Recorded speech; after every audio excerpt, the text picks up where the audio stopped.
Donc ce matin, nous allons parler du désert. Le titre et le thème de notre prédication, c'est « Attirer dans le désert ».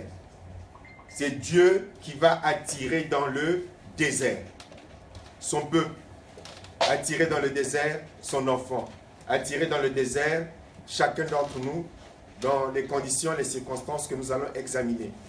Donc c'est Dieu qui va parler. Notre verset de base se trouve dans Osée, chapitre 2, le verset 16, et dans d'autres versions, c'est le verset 14 ou le verset 15. Mais en tout cas, c'est Osée, chapitre 2, verset 16.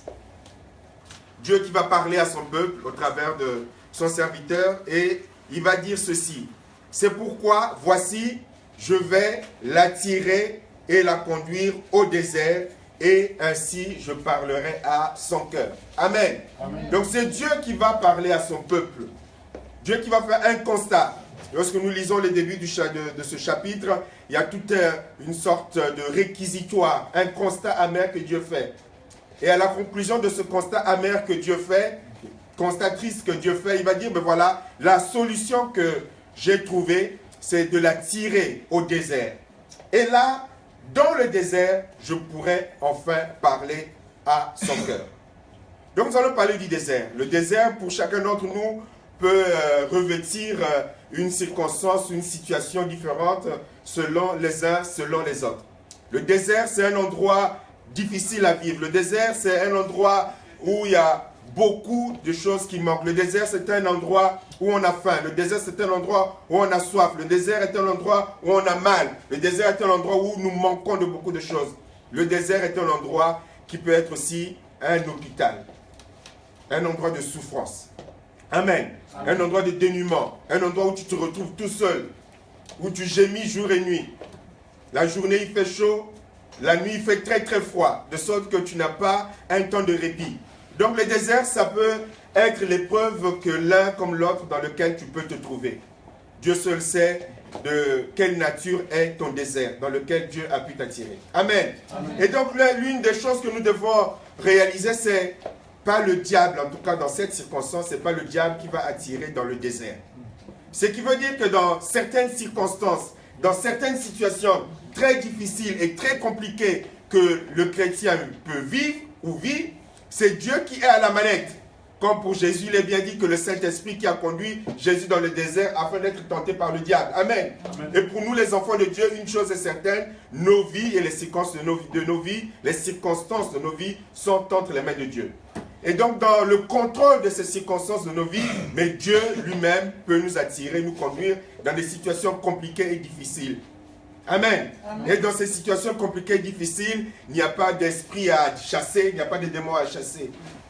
Tout simplement Dieu qui nous y conduit. Donc Dieu va dire, voici, je vais l'attirer et la conduire au désert, ainsi je pourrai parler à son corps. Pourquoi est-ce que Dieu va être obligé de choisir cette tactique?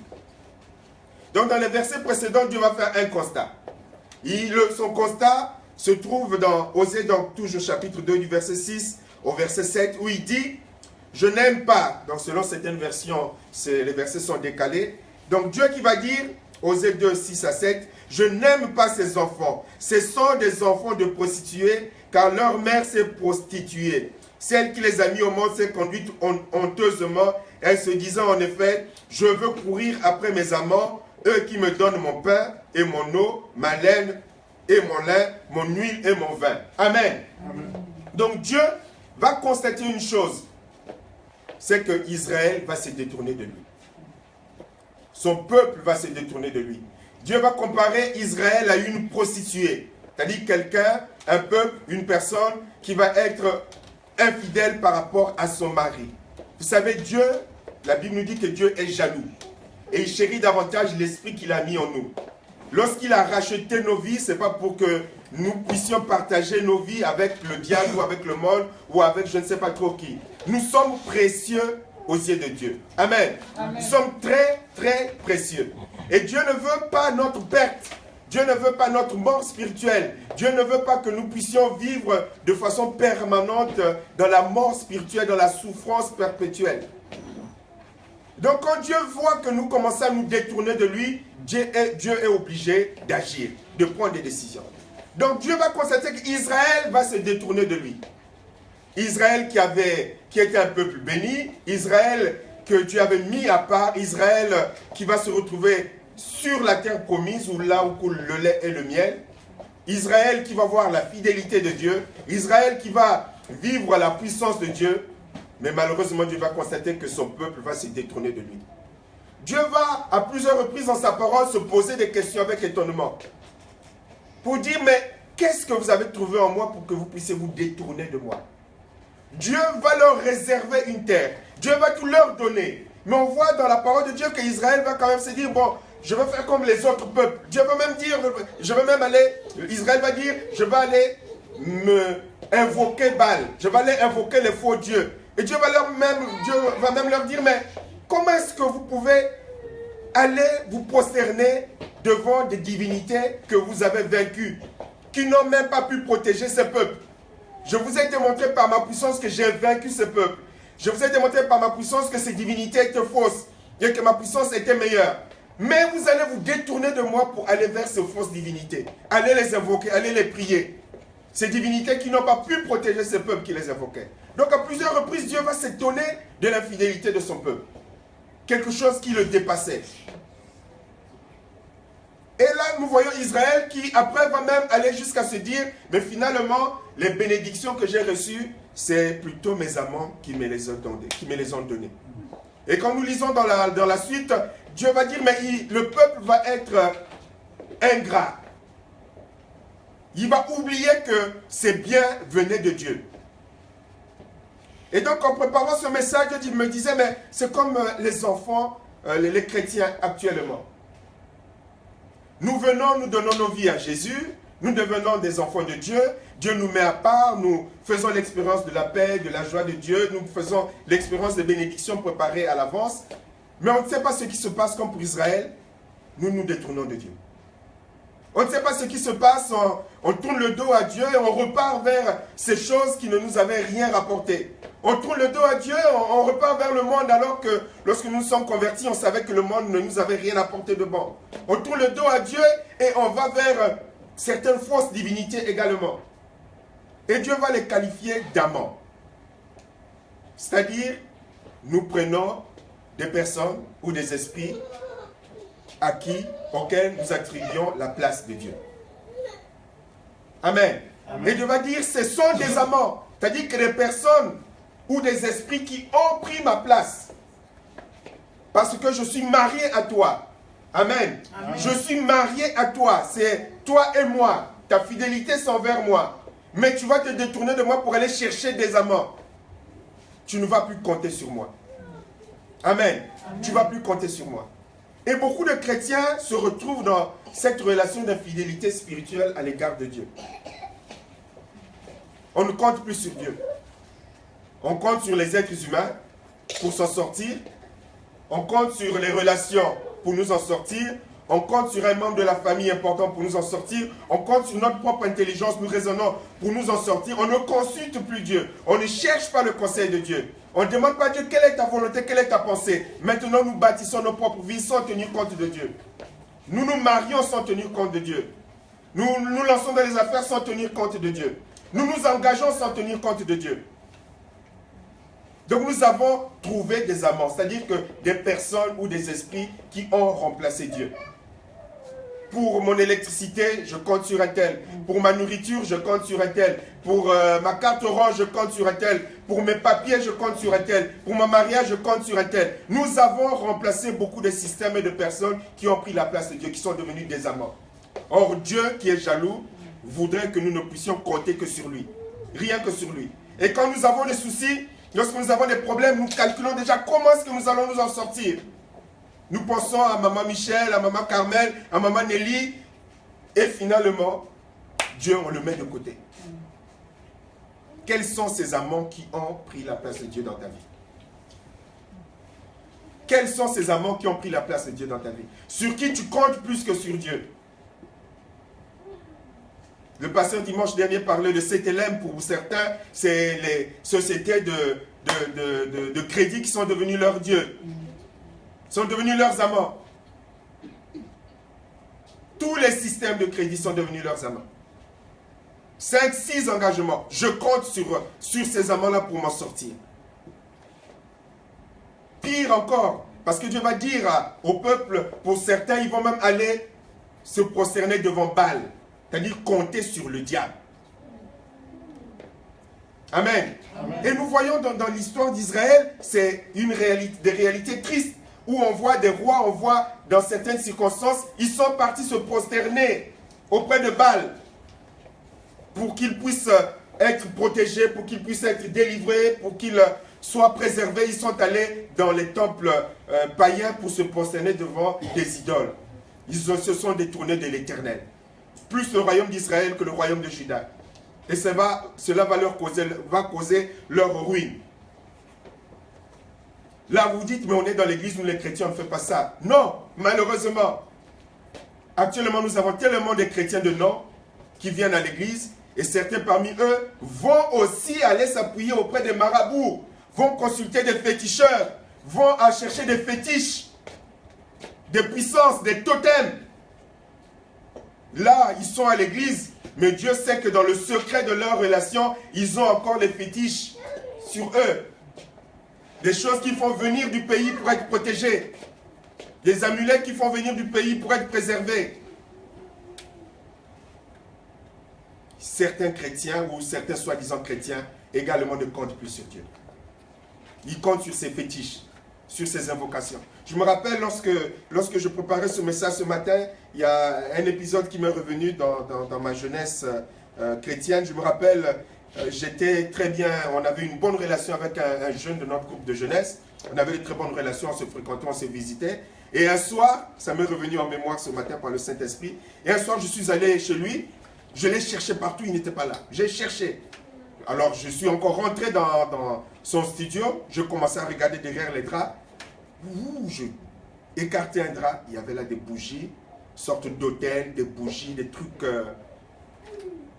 Peut-être qu'il était sorti. C'est ce matin que je dis, mais peut-être. Mystiquement, il était peut-être parti. C'est pour ça que je ne le trouvais pas. Je vous assure, je n'avais pas encore l'assurance que j'ai maintenant. Je ne suis jamais reparti chez lui. J'étais jeune dans la foi, je n'ai plus jamais remis les pieds chez lui. J'ai écarté le drap, il y avait là tout un hôtel avec des bougies, un jeune, pas un vieux, avec des bougies, avec des... Et pourtant on était à l'église ensemble. Donc toi qui te dis chrétien, qui a encore tes fétiches, toi qui te dis chrétien, qui a encore tes amulettes, toi qui gardes encore ces choses sous le lit, autour de la taille, comme j'en parlais au CBE il y a 2 samedis, j'en parlais justement, qui a encore des choses autour de la taille, ou dans la chaussette, ou je ne sais pas trop où, habillé de façon masquée, mais tu as encore tes choses occultes. Tu fais partie de ces personnes qui se sont détournées de Dieu. Tu ne comptes même plus sur Dieu. Et il y a des chrétiens qui sont arrivés, des soi-disant chrétiens qui sont arrivés à ce niveau. Parce qu'il faut se marier, on est prêt à aller voir un marabout en cachette. Parce qu'il faut avoir un travail, on est prêt à aller voir un marabout en cachette. Parce qu'il faut avoir des papiers, on est prêt à aller voir un marabout en cachette. On avait un témoignage, c'était pour les papiers, je crois, où voilà quelqu'un à qui on avait menacé d'expulsion de la France. On avait ce témoignage vers qui on a guidé, vers une personne qui a fait des trucs pour qu'il soit invisible aux yeux des policiers. Mais pourtant, voilà, ça fait rire, mais voilà des choses qui arrivent même lorsqu'on se dit chrétien les uns les autres. Sous la pression de ce que l'on vit, l'épreuve difficile que tu vis, le besoin que tu as de façon âpre, tu es prêt à écouter celui qui va te dire, mais écoute, pourquoi est-ce qu'on n'irait pas consulter quelqu'un qui...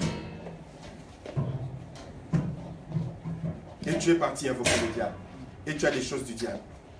Et Dieu dit, ce sont des amants. Et Dieu est jaloux. Et Dieu n'est pas content. Et ce genre de choses attire forcément une réaction de Dieu. Donc, quels sont les amants? Toi, dans la situation que tu vis, quand tu réfléchis, quand tu raisonnes, est-ce que tu comptes sur Dieu? Tu pries, tu cherches le conseil de Dieu, ou tu as d'autres amants sur lesquels tu comptes pour t'en sortir? Tes 4e, 2e bureau spirituel, 3e bureau spirituel, 4e bureau spirituel, sur lesquels tu comptes pour t'en sortir dans le besoin dans lequel tu es. Et Dieu dit que ce n'est pas bien. Et cela va attirer une réaction de Dieu. Osée chapitre 2, verset 8 au verset 9. Mais moi, Osée chapitre 2, verset 8 au verset 9. Mais moi, le Seigneur, je vais lui barrer la route par une haie d'épines. Je vais l'entourer d'un mur pour l'empêcher désormais de trouver son chemin. C'est en vain qu'elle essaiera de rejoindre ses amants. Elle cherchera à les atteindre, mais sans le moindre succès. Alors elle se dira, il faut que je revienne à mon premier mari, car j'étais heureuse, alors bien plus qu'aujourd'hui. Amen. Amen. La Bible dit que Dieu châtie celui qu'il aime, ou celle qu'il aime. Et donc Dieu va prendre des mesures. Dieu va se dire, bon, ça a trop duré. Je vais essayer quelque chose, peut-être que là, mon enfant qui s'est égaré loin de moi va revenir.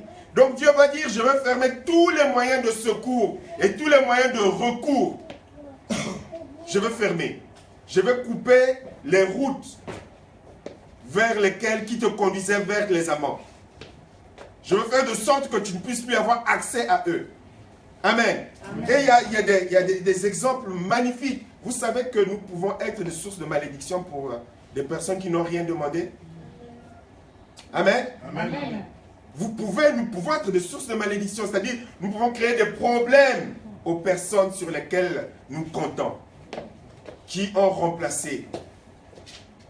On a tous fait cette expérience où quelqu'un nous a promis de l'argent, on était content, et quand on appelle la personne, on dit, c'est comme m'avait promis, je n'ai pas reçu. Qui n'a pas fait cette expérience ici? Et pourtant, c'était sûr. Amen. Amen. C'était sûr. Parce que Dieu veut nous apprendre à compter que sur lui. Là où tu avais l'habitude de recevoir de l'aide ou du secours, mais un jour dans ton cœur, c'est devenu presque qu'une personne qui prend la place de Dieu et l'aide que tu avais l'habitude de recevoir, boum, disparu. Amen. Après on en veut à la personne. Non, il ne faut pas en vouloir à la personne. C'est Dieu qui coupe. Dieu va dire, je vais couper la route. Va dire, je vais dresser, il dit, je vais dresser une haie d'épines. C'est-à-dire que désormais, Dieu va dire, je vais t'en sortir. Tout ce que nous faisons sans Dieu, tôt ou tard, je vous le dis, tout va s'écrouler. Tout va s'écrouler. Pendant un temps, tu vas avoir la liberté d'aller voir tes amants, ça marche, tu es béni comme tu sous-entends de l'être. Mais un jour, quand Dieu va commencer à agir, les épines font quoi? Ça pique. C'est-à-dire que tu veux aller, mais il y a quelque chose qui pique. Tu vas vivre des circonstances, des situations qui vont commencer à te piquer. Donc à te faire mal. Tu vas commencer à dire, aïe! Là où tu comptais pour payer la maison, l'argent ne vient pas, tu vas dire, aïe! Là où tu comptais pour les papiers, tu vas dire, aïe!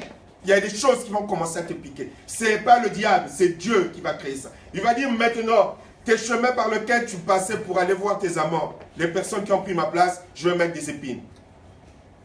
Qui vont te faire reculer.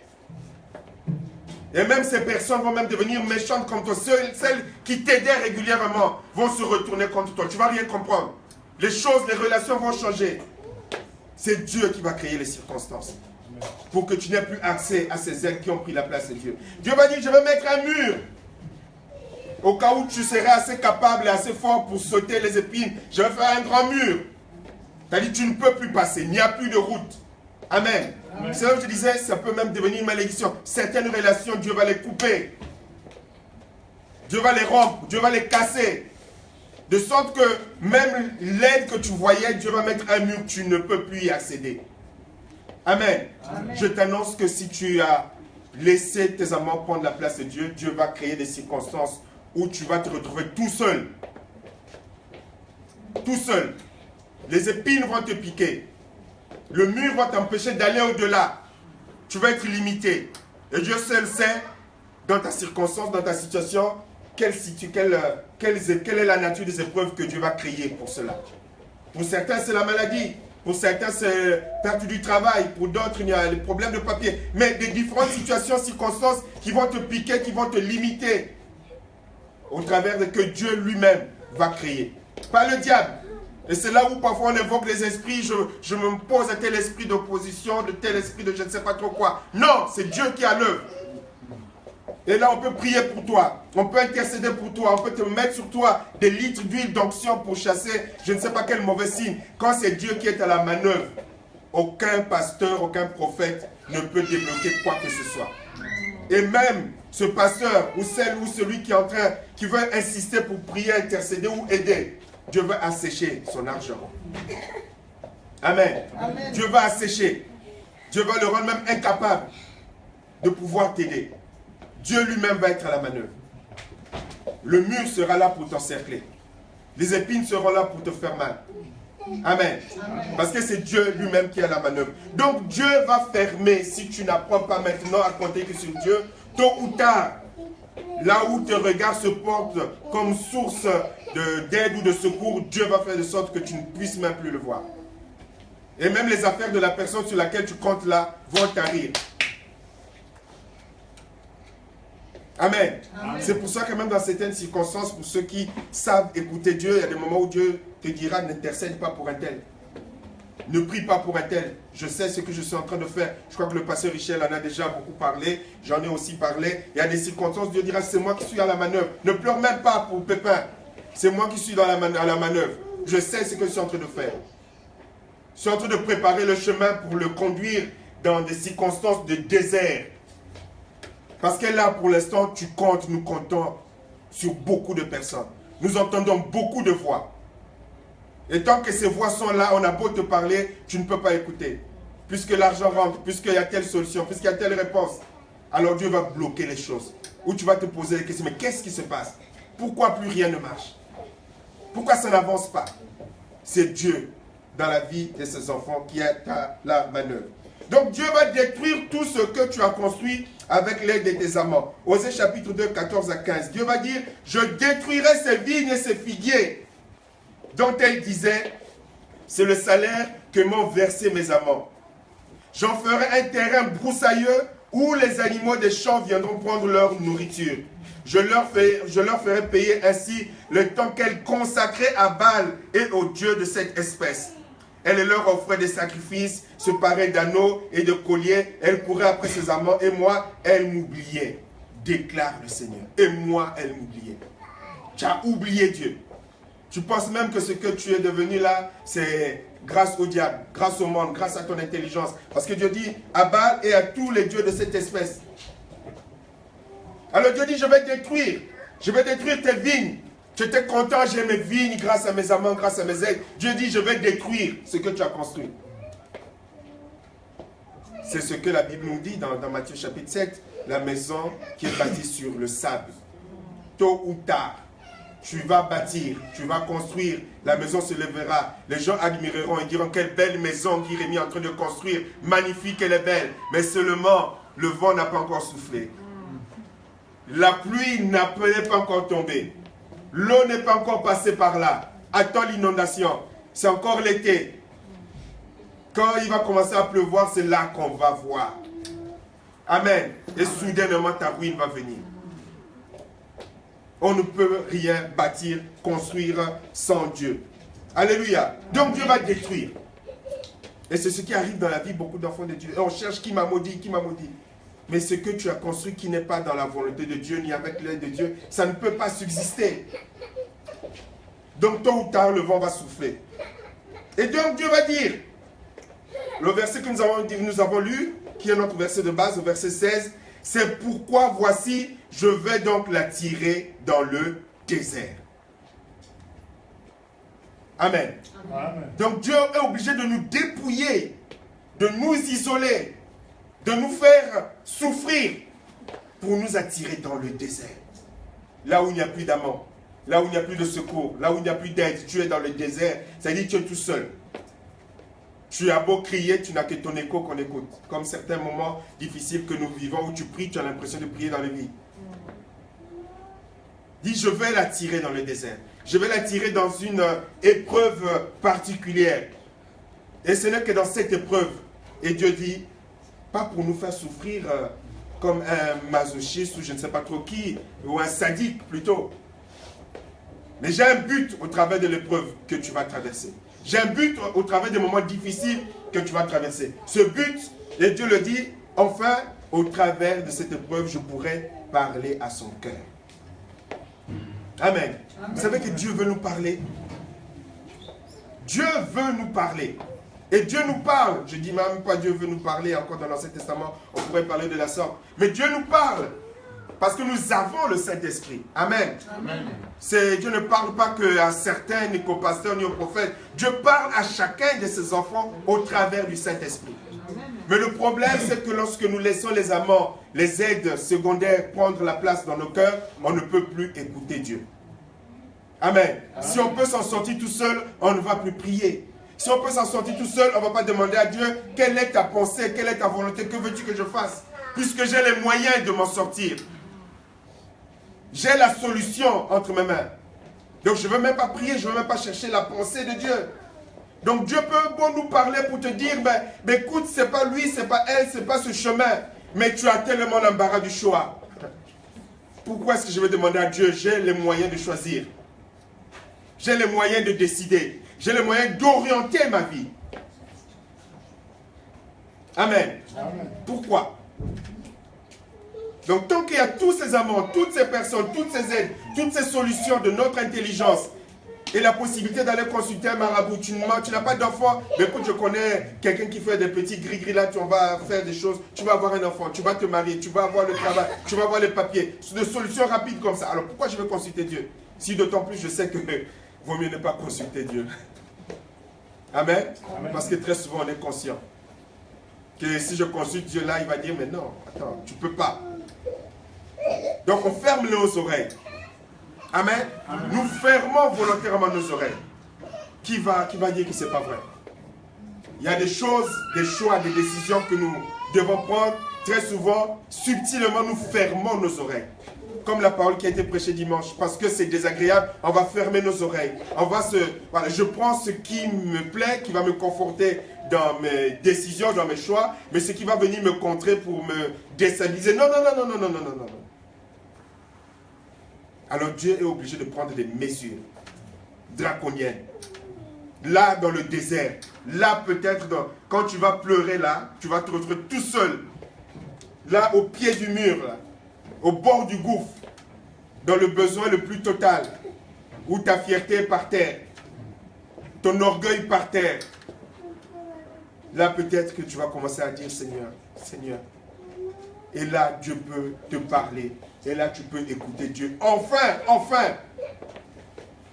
Enfin. Dieu dit là, je pourrais parler à son cœur.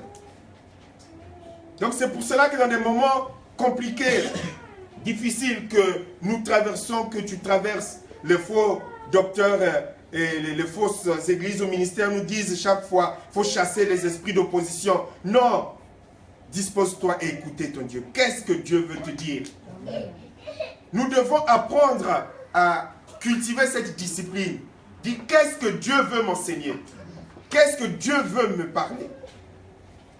Entendre le doux murmure. Le Saint-Esprit, ce n'est pas dans le vacarme. La Bible nous dit que c'est un doux murmure qui ne cherche pas à s'imposer au milieu des bruits. Ce n'est pas comme parfois nous, même parfois les enfants, il y a un qui parle moyennement, l'autre parle fort, on cherche à s'imposer. Non, le Saint-Esprit est respectueux. Si tu commences à vouloir monter, il va attendre. Quand tu seras disposé, je pourrai te parler.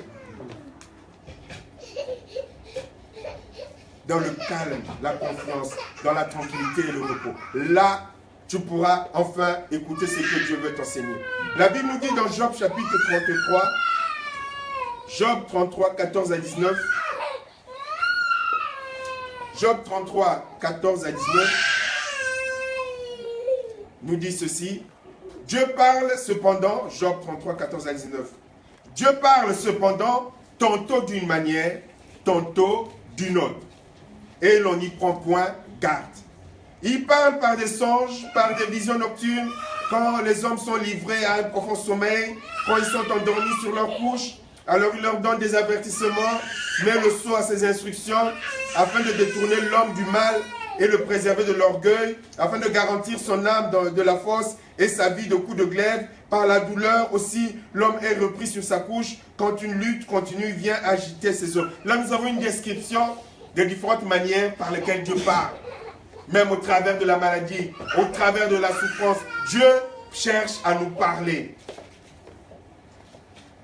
Mais c'est à nous de faire la paix dans nos cœurs. Et Dieu est obligé de nous conduire dans le désert. Donc dans le désert dans lequel tu te retrouves peut-être actuellement, où tu as besoin de l'aide de Dieu, tu as besoin du secours de Dieu, puisque tes amants ne peuvent plus t'aider, dispose-toi à rester à l'écoute de Dieu. Qu'est-ce que Dieu veut t'enseigner?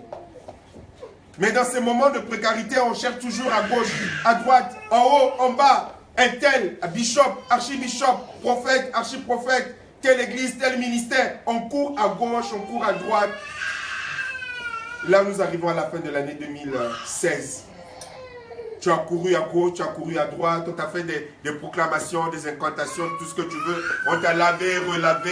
Rien n'a changé. Rien n'a changé.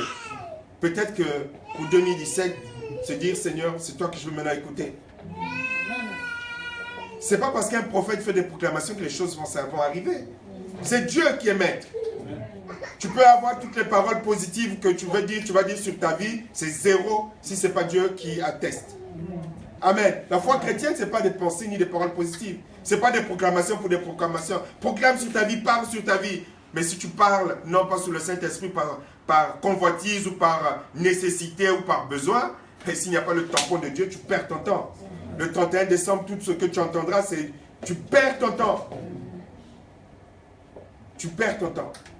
Peut-être que 2017, si tu veux raccourcir le temps, peut-être se dire, Seigneur, j'ai couru à gauche et à droite, maintenant c'est ta parole, ton Esprit Saint, la prière. Qu'est-ce que tu veux me dire? Non pas, Pasteur Jérémie, qu'est-ce que Dieu a dit de moi? Qu'est-ce que tu vas? Quelle est la pensée de Dieu me concernant? Dieu désire parler à son enfant cœur à cœur.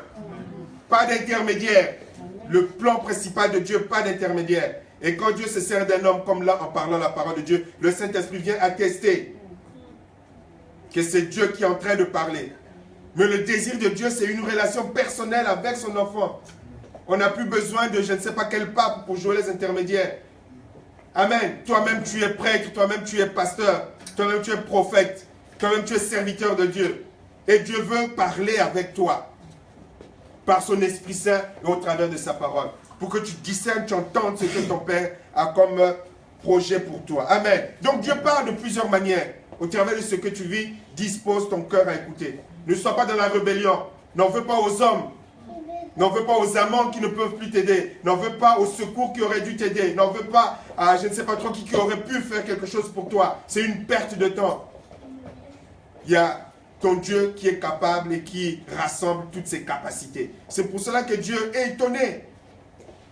Dis la bénédiction, mais moi, je suis la bénédiction. La délivrance, j'ai la délivrance. L'argent, j'ai l'argent.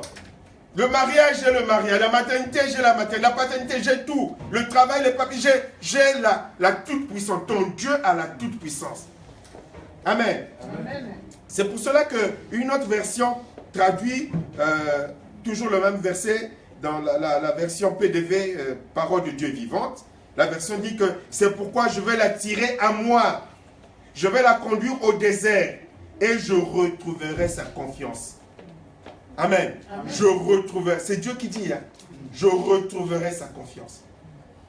Alors je me pose la question et je l'ai écrit, mais qu'est-ce que Dieu a bien pu te faire pour que tu n'aies plus confiance en lui? Qu'est-ce que Dieu a pu nous faire pour que nous n'ayons plus confiance en lui? Amen. Amen. Qu'est-ce que Dieu a bien pu te faire pour que maintenant tu puisses compter sur des féticheurs et des faux serviteurs de Dieu pour t'en sortir? Qu'est-ce que Dieu a pu te faire pour que tu sois obligé de te prostituer pour t'en sortir? Qu'est-ce que Dieu a pu te faire? Ce serait bien de t'asseoir avant la fin de l'année, se dire, Seigneur Dieu, voilà ce que j'ai contre toi. Tu peux me contacter, tu peux nous contacter, on examinera pour constater que finalement, c'est toi qui as tort. Qu'est-ce que celui qui est amour total et absolu peut faire comme mal à l'égard de ses enfants? Amen. Qu'est-ce que celui qui a donné son fils Jésus, alors que tu étais pire de chez pire, il a donné Jésus à la croix pour toi? Quel mal il peut te faire? Quelle déception Dieu t'a causé au point que tu perdes la confiance en lui? Ce n'est pas Dieu qui a perdu confiance. Amen. Amen. Je dis pour que je regagne sa confiance. Que toi, tu remettes de nouveau ta confiance en Dieu. Qu'est-ce que Dieu t'a fait? Si aujourd'hui tu ne comptes plus sur Dieu, qu'est-ce qu'il t'a fait? En quoi est-ce qu'il t'a déçu? Or que notre Dieu ne déçoit pas. Amen. Amen. Notre Dieu ne déçoit pas. Même quand notre Dieu permet des épreuves, la Bible, nous avons fait l'expérience, dit que ces épreuves concourent à notre bien. Tout travaille au bien de celui qui a mis sa confiance dans le Seigneur. Tout. Tout. l'épreuve la plus difficile que nous ayons vécue, puisque j'étais marié, que nous ayons vécu et que j'ai vécu personnellement comme en tant que chrétien, la plus difficile, la seule fois où même sur internet j'ai dit priez pour nous parce que là ça me dépasse. Mais ça a été la source de la plus grande des bénédictions jusqu'à aujourd'hui. Jusqu'à aujourd'hui. Donc, même la période, le moment les plus compliqués, les plus difficiles, tu gardes les yeux sur ton Dieu. Dieu va le retourner toujours à ton bien. C'est le maître de toutes les circonstances. Qu'est-ce qui échappe à son contrôle? Qu'est-ce qu'il ne peut pas faire? Qu'est-ce qui peut résister à sa volonté? Et comme nous l'avons vu, il nous a placés en Jésus-Christ dans les lieux célestes, au-dessus de toute domination, de tout pouvoir, de toute autorité. C'est-à-dire que nous sommes avec lui là en haut. Comment on peut perdre confiance en un tel Dieu? J'aimerais bien savoir qu'est-ce qui t'est arrivé pour que tu n'aies plus confiance en Dieu. Pour que tu aies plus confiance dans les hommes et dans les esprits, dans les démons qu'en Dieu.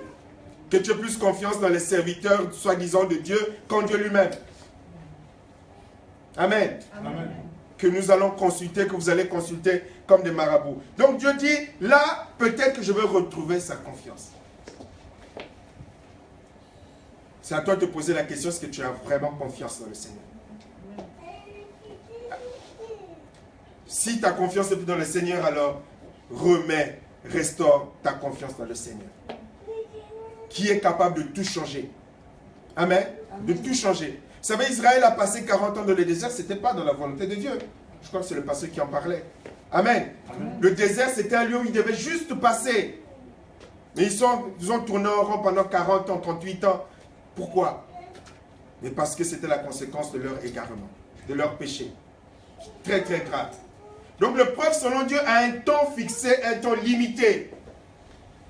Amen. Amen. Un temps limité. C'est pour que tu écoutes Dieu, tu te soumettes à Dieu, pour que tu reprennes le chemin des projets de paix et de bonheur qu'il a préparés d'avance pour toi en Jésus-Christ. Amen. Donc quand Dieu conduit dans ce genre de propos pour parler, c'est pour qu'il te parle et que tu retrouves le chemin de son plan, le chemin de sa volonté. Lui qui a dit, je connais, lui il connaît les projets qu'il a formés pour toi. Des projets que de bonheur et non de malheur. Vous vous rendez compte, Dieu est obligé d'insister à Israël pour dire, mais mes projets ne sont pas de malheur. Était-il obligé d'insister? Les projets de Dieu pour toi sont des projets de bonheur et des projets de paix, pourvu que tu puisses être à l'écoute de Dieu. Et là, au verset 17, Dieu dit que là, je lui donnerai, Osée 2, 17, là, donc dans le désert, je lui donnerai des vignes, ces vignes, et la vallée d'Accord comme une porte d'espérance. La vallée d'Accord, c'est un lieu de souffrance, un lieu de misère. Mais pour ceux qui sont dans le Seigneur, même là où il y a la misère et la souffrance, ça redevient une vallée d'espérance. C'est le Dieu qui est capable de rendre la vie dans une vallée pleine d'ossements. Les ossements peuvent revenir à la vie, les nerfs vont revenir, la chair va revenir. Amen. Donc même là, la vallée d'Accord, donc là où il y a la tristesse, là où il y a la misère, là où il y a les pleurs, Dieu dit que je vais lui redonner l'espérance. Ça va être une porte d'espérance. À condition que tu sois à l'écoute de Dieu. Et là, elle chantera comme au temps de sa jeunesse et comme au jour où elle remonta du pays d'Égypte. Dieu veut que tu sois heureux. Amen. Amen. Lorsqu'on veut être heureux loin de Dieu, on finit par récolter que misère sur misère. Dieu veut que nous soyons heureux. Mais il est obligé de nous faire passer par le désert pour restaurer notre relation avec lui. Pour restaurer cette communion avec lui. Il n'y a pas plus précieux pour Dieu que la communion personnelle avec son enfant. Et donc tout ce qui vient se mettre entre Dieu et son enfant sont des amants que Dieu veut absolument écarter de sa vie. Amen. Donc nous avons le choix. Tu as le choix de restaurer ta confiance dans le Seigneur. Tu as le choix de disposer ton cœur à l'écoute de Dieu. À l'écoute. Nous ne sommes pas des religieux qui ne viennent pas à l'église. Dieu est une notion abstraite. Non, Dieu est notre Père. Nous sommes ses enfants et nous sommes en relation avec lui par le Saint-Esprit. Notre relation, notre vie chrétienne est une relation et une vie vivante. Amen. Amen. Vivante. où on est heureux. Alléluia. C'est comme quand le pasteur Richel voit sa femme, son cœur bat. C'est pareil, nous-mêmes 1000 fois plus. Lorsqu'on est dans la présence de Dieu, Dieu est là, c'est extraordinaire. Alléluia. La vie chrétienne est une vie vivante. Nous ne sommes pas des religieux qui viennent, qui s'asseyent, Dieu, il est loin là-haut dans le ciel. Non. C'est pour cela que au travers des épreuves, Dieu veut créer cette intimité. Où tu pourras dire comme Job, avant, j'avais entendu le célèbre pasteur Richel parler de toi, maintenant moi-même. Je te connais. Amen. Et même que je vais aller lui prêcher, dis même ce que tu avais dit là, maintenant je vais te parler réellement. Et ça dépend de nous. Je prie que nous puissions faire cette expérience. Nous ne sommes pas obligés de passer par là. Mais Dieu est obligé de nous passer par là, de nous attirer dans le désert. Donc si tu es dans le désert, dispose-toi à écouter Dieu. Quel que soit ton désert, dur soit-il, difficile soit-il, mais Dieu dit que là, dans ta vallée d'accord à toi, la porte d'espérance va être ouverte. Et alors là, tu chanteras comme autrefois. Lorsque tu courais à gauche, à droite et que tu témoignais de la bonté, de l'amour de Dieu, lorsque tu étais le premier à lever la voix, lorsque tu dansais dans la présence magnifique de Dieu, là, tu vas de nouveau restaurer cette relation avec Dieu. Amen. Amen. Levons-nous, je laisse la place au pasteur. Amen.